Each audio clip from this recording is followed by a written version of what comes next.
I'm really excited to be here. Let's just cheers. Hey, Let's pretend. well, let me open this so I can look like I'm a part of Look. it. Hey, all right. Let's Opa. pretend that you close it. Let's pretend we're We friends. cheers and you close it. Like, you can keep You it know close what? to yourself. With that closing it reminds me, Mike. I want to talk about that story just to open up because it's just running what you did. What's that? The story about when a movie director hit you up Oh, and then you're like, you closed it. I had the opportunity to come out in an independent film last year. Just a really small part. I did have lines, though. It was crazy. And it was just so amazing because I thought I would never have that opportunity. Anyway, so fast forward 2 weeks. I told them, the whole thing. Hey, if you have any other parts, let me know, please. I'd love to do that. So 2 weeks later, they called me up, and I was shocked because I thought there's no way I'm ever going to get a call again.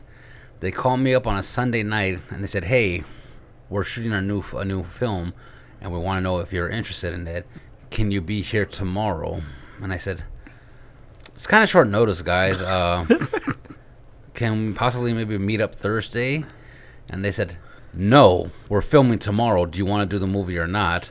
For the record, we are talking about Hollywood. This is a real movie. Yeah, it's a real Hollywood, movie, yeah.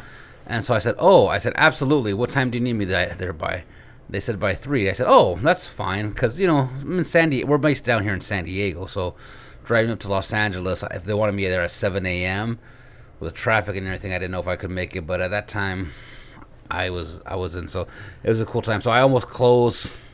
You cheered on the director. Yeah, and then you just closed the thing. It's crazy because you had one small part, and then you think you're a diva all of a sudden. I know, yeah. It's just, that you can make the What were shots. what were you thinking? You're like, nah. It's Hollywood, right? It was a Yeah. real director, real movie. Well, so I guess I thought, I don't know what the hell I was thinking, honestly. you thought things were negotiable. Yeah, I thought that, for some reason that I was an A-lister. Yeah. Tell Mr. Pitt. Me Right, and right. Leonardo DiCaprio, we pretty much say when and where we're going to work, Of course, yeah. And so I was just some no-name guy, and I guess, I mean, it was crazy to me because I had no idea how big the film industry is, which sounds stupid. I know how stupid that sounds, Right. but until you We really don't know. Yeah, because You we know. just, my, experience with the film industry is I go see movies. Right, right. And All of us. I'll just go watch movies. I didn't know how many things around the country, around the whole state that, they use this location for this, they use this location for that. This parking lot is really famous because so many scenes were shot here and such. And so I didn't know how many actors there were, type of thing. So I thought maybe I didn't know at that point that they could find a million other big Mexicans to play this role. Yeah. But there was only one big Mike who could, pull it off. Hey. You made it. Did you actually do the film? I did, yeah. It's still in post production right now, so hopefully it should be coming out soon. Because I'm a D-lister, they don't really have to share a lot of What does information. D-list mean? So A-listers are like Your Brad Pitt, Yeah. your Angelina Right. Tom Jolie. Hanks, and then your B-listers are lesser known, and C-listers. Forrest Whitaker. Yeah. Oh, you're gonna get a lot of hate from that. He's an A-lister. I love Forrest Whitaker. I think one of his eyes is a B-lister. though. C-list would be like Will Wheaton or something like that. Yeah, and yeah. so just goes all the way down till you have the D-list. And I'm Which more is like- regular people. Yeah, it's just like extras and stuff like that. Like, oh, you seen that one guy who comes out on that one thing? Right. What guy? That guy. That guy. And then he came out in that other thing. He was walking in the Matrix, like when the people were walking around. Or Yeah. the guy who got eaten by the T-Rex in Jurassic Park. right, you and know? they have those people who are snap finger famous. Right. Who's the guy? What's the guy? Snap That's finger. the guy. Yeah, they're snap finger famous. Like you can't think of where you seen them. It's like, Oh, I I've get seen it. that I guy thought you were from, actually thinking about it. Yeah. But I get what you're saying. Yeah, It's true. So I'm like about a half step below that. Okay. Well, that's Hey. the thing. That's the lingo we don't know about, right? Right. We're not in Hollywood. I know. So- Sorry, bro. Did you have your trailer and stuff? No. I wanted to. I was hoping they would. They did make me a protein shake though, actually. So that was nice of them. Hey, sick. 'Cause it was a hot day. Yeah. Dude, and it reminded me of this story. I'm glad you did that because I was talking to you like a couple days ago, Wow. and we were talking about acting. So it's like in this conversation, I just wanted to touch and people were asking like, what are we talking about?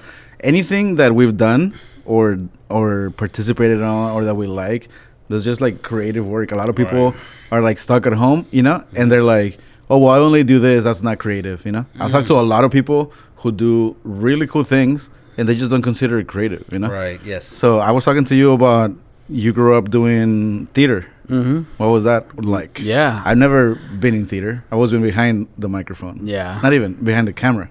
behind the scenes. behind the scenes. Yeah. It's until now that I'm like comfortable in front of a camera, but you've always been comfortable in front of a camera. You know, it's just always been something that I've enjoyed because I felt like, I don't know, maybe I can act. And I think a lot of actors, even D-listers, think that they Yes. can act. Right. So I just kind of went for it in high school, and it turned out to be something that I really enjoyed, and just kind of, you know, becoming characters and memorizing lines and putting Right. on scenes and reacting. And we were having this conversation about what makes a good actor. Right. And Right.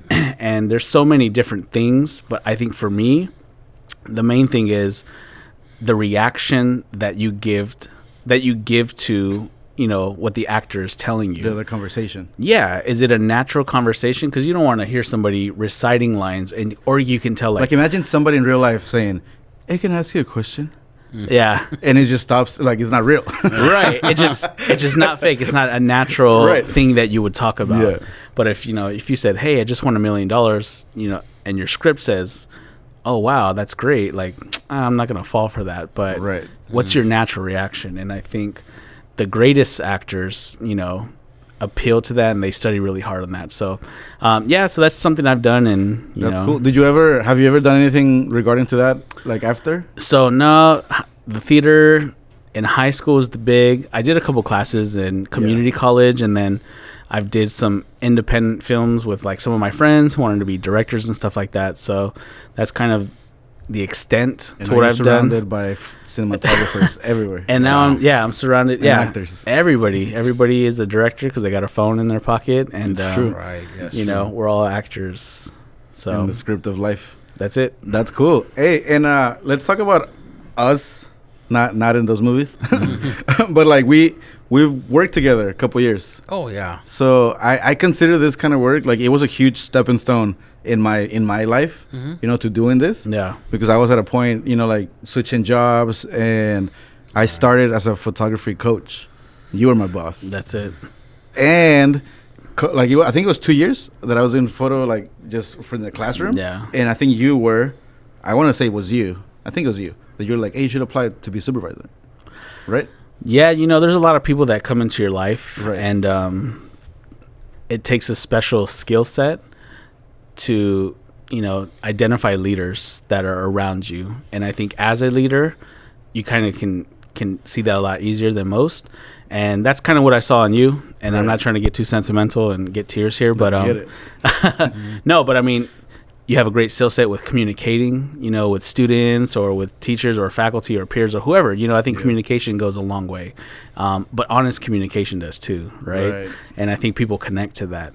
So that was just, you know, And I've I seen think, I mean, just saying, and you can chime in whenever, Mike. What do you think about like this I'd rather conversation? not. Because I don't think I didn't know you back then. Yeah, I was gonna say I didn't know that you were actually a photography coach, but Right. I think that also, in all truthfulness, I think that it also helped you where you're at now. Of course, yeah. because it's just you're in a creative field where you're constantly having to be creative, and I think that creativity, and forgive me if I'm using this term incorrectly, creativity begets creativity. Just Yeah. creativity brings more creativity. I don't think you're being creative enough on the words. Forgive though. me. Yeah, Yes. switch up your wording, but it's Yes. true.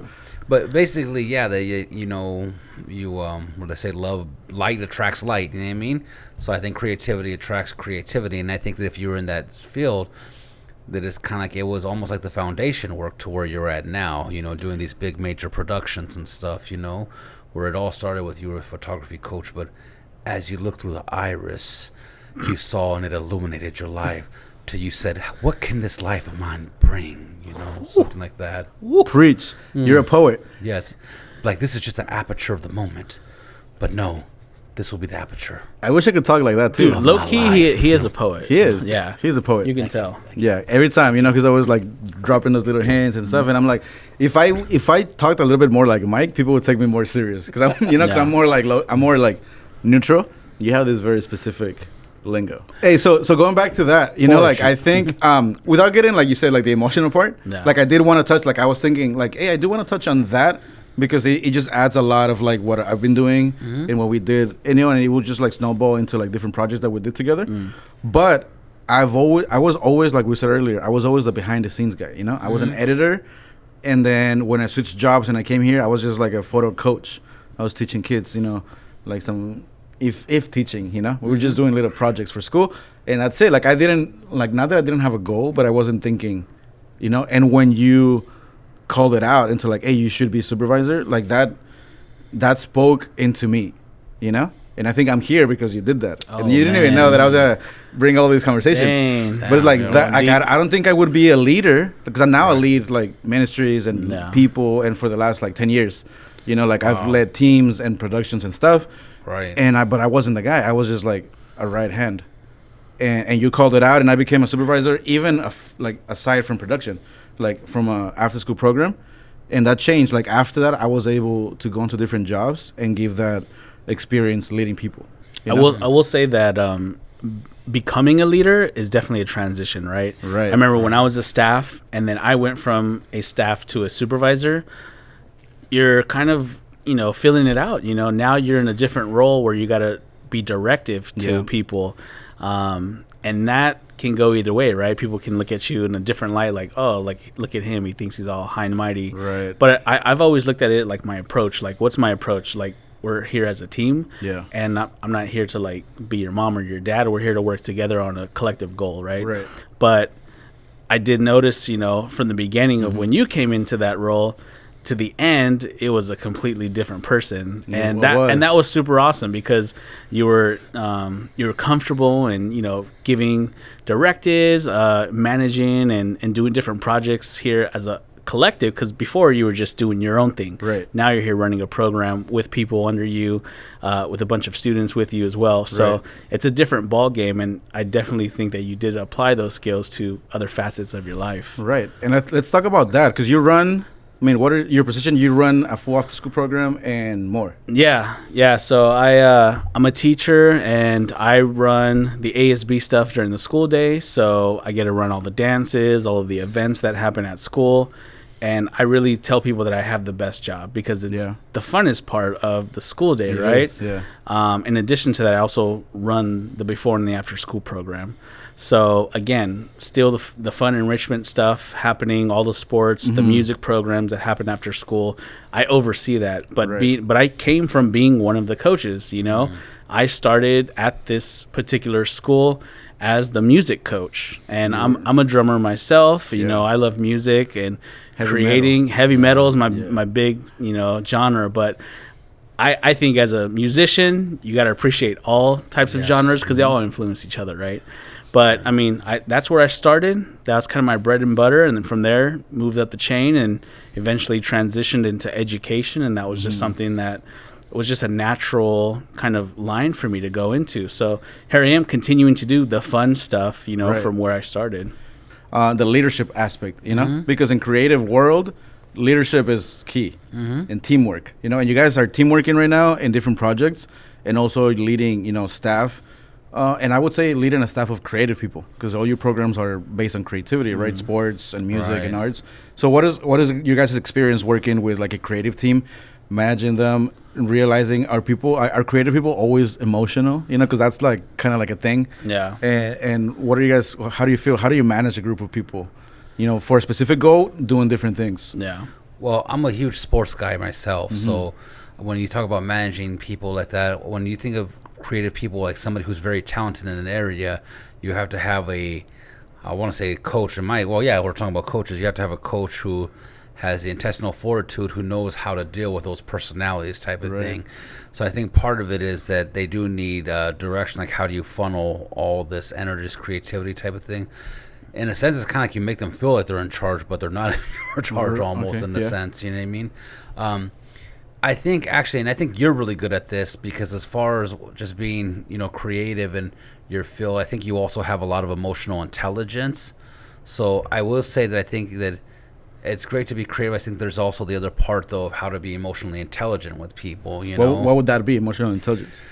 so I remember a conversation you and I had actually a couple of years ago when we started working together. And I remember I was complaining to you about a certain student. You know, I said to this student, you know, blah, blah, and X, Y, Z. And you said, I remember you said, yeah, but she knows exactly what she's doing. And I was like, oh. And so I knew that you knew not just surface level things, but you kind of understand like the human experience of it. I guess you could say the Like emotional, the psychology behind it. Yeah. yeah, yes, exactly. The psychology. God, this guy says he wants to talk like me. I That's want why to. he's the interviewer. I want to talk like him. Yeah. You know, pocket. It's a common word, Yeah. psychology. But Joe Rogan ain't got shit on you, Pog. I'm just saying that right now. Get in there. Right. And so it's like, is this person a better writer, or is this person? Does this person think they want to be the actor? Maybe they actually want to go more into the background type of thing, do lighting and audio, video. I want to be the camera operator. Whatever the situation is you guys are talking about, you know what I mean?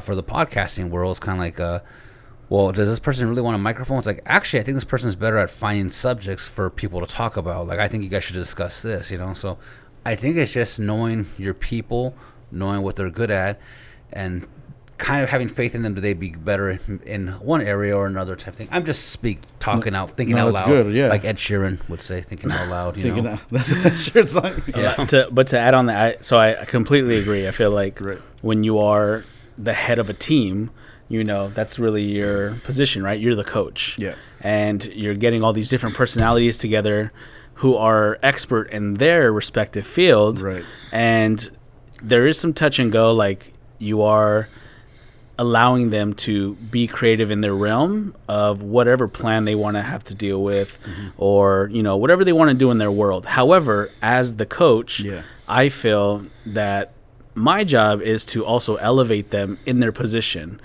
Maybe I don't know everything about certain sports Right. or, you know, different subject matter, but I do know that there needs to be some elevation to this program. So I know that, yeah, you're in there teaching kids music, but is there performances coming up? Are you guys planning on going outside of the school to do real life performances? Are we going into recording music and giving them those tangible items for them to take onto their families and just say, hey, look at what we recorded? So there's steps to it. And I think sometimes as the expert coaches, we're kind of just surface level, like, okay, this is what I'm doing in my world. Yeah. But it's my job to like pull them out of that world and bring them into the bigger light.